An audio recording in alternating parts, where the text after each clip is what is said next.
Ce que Paul a découvert du Seigneur Jésus sur le chemin de Damas a eu comme effet notoire de lui révéler non seulement la notion de Fils, mais encore d'extraire carrément Christ du temps pour le placer avec le Père. Dès avant les temps éternels, Christ a dépassé les limites du temps.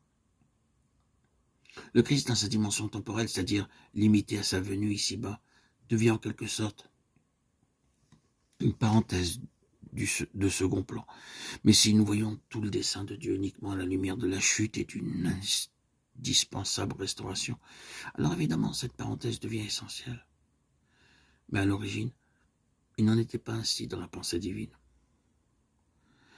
Nous en arrivons au seuil de la plus fabuleuse de toutes les révélations qui nous aient été faites sur le Seigneur Jésus.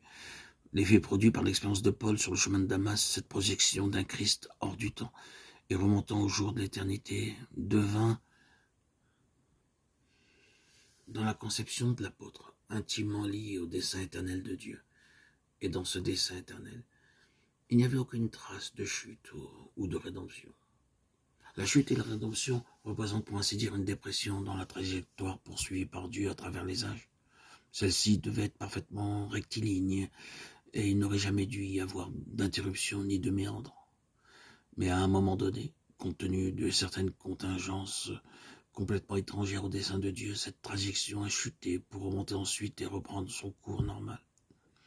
Les deux extrémités de ce parcours se situent spirituellement parlant sur un même plan. Si le cœur vous en dit, vous pouvez imaginer un pont qui enjambe cette dépression et le Christ en train de la combler. Si bien qu'en lui, la jonction est rétablie. Ce qui était prévu de toute éternité ne connaît donc aucune interruption. La venue de Christ ici-bas, ainsi que l'œuvre de la croix dans son intégralité appartiennent à un autre registre. Elles ne se sont imposées qu'en raison de ces contingences. Quoiqu'en Christ, le dessein de Dieu subsiste d'éternité en éternité, il ne connaît ni interruption, ni cassure ou dépression en Christ, point de hiatus. Venons-en maintenant à ces quelques paroles éloquentes prononcées par Paul selon le dessein éternel qu'il a réalisé par le Christ Jésus notre Seigneur. Appelé selon son dessein, Éphésiens 3, 11, Romains 8, 28. Cette conception de Christ aux facettes multiples porte vraiment le sceau de l'éternité. Le dessein et les conseils éternels dont nous avons parlé concernant l'univers dans son ensemble et l'homme en particulier. L'Écriture stipule clairement et de manière incontournable que ce plan de Dieu, où la rédemption ne figurait pas, avait pour objet son Fils Jésus-Christ et que ce plan conçu dans les conseils éternels de Dieu englobait la création des âges. Il y a encore d'innombrables siècles en perspective.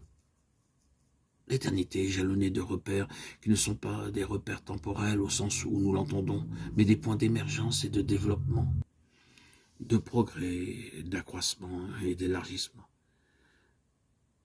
Si vous et moi étions nés le jour de la Pentecôte, et si nous avions survécu jusqu'au retour du Seigneur, nous n'aurions jamais épuisé tout ce qui est en Christ. Nous aurions certes découvert quelque chose, atteint un certain stade dans notre connaissance de Christ. Mais il nous aurait fallu un siècle de plus, dans des circonstances différentes, pour découvrir ce que nous n'aurions jamais pu découvrir dans le contexte de cette vie présente. Et une fois passé ce stade, de nouveaux horizons s'ouvriraient sans doute devant nous. Le surplace n'existera pas dans l'éternité. Son rôle est d'accroître son empire sans fin. Ésaïe 9, 6.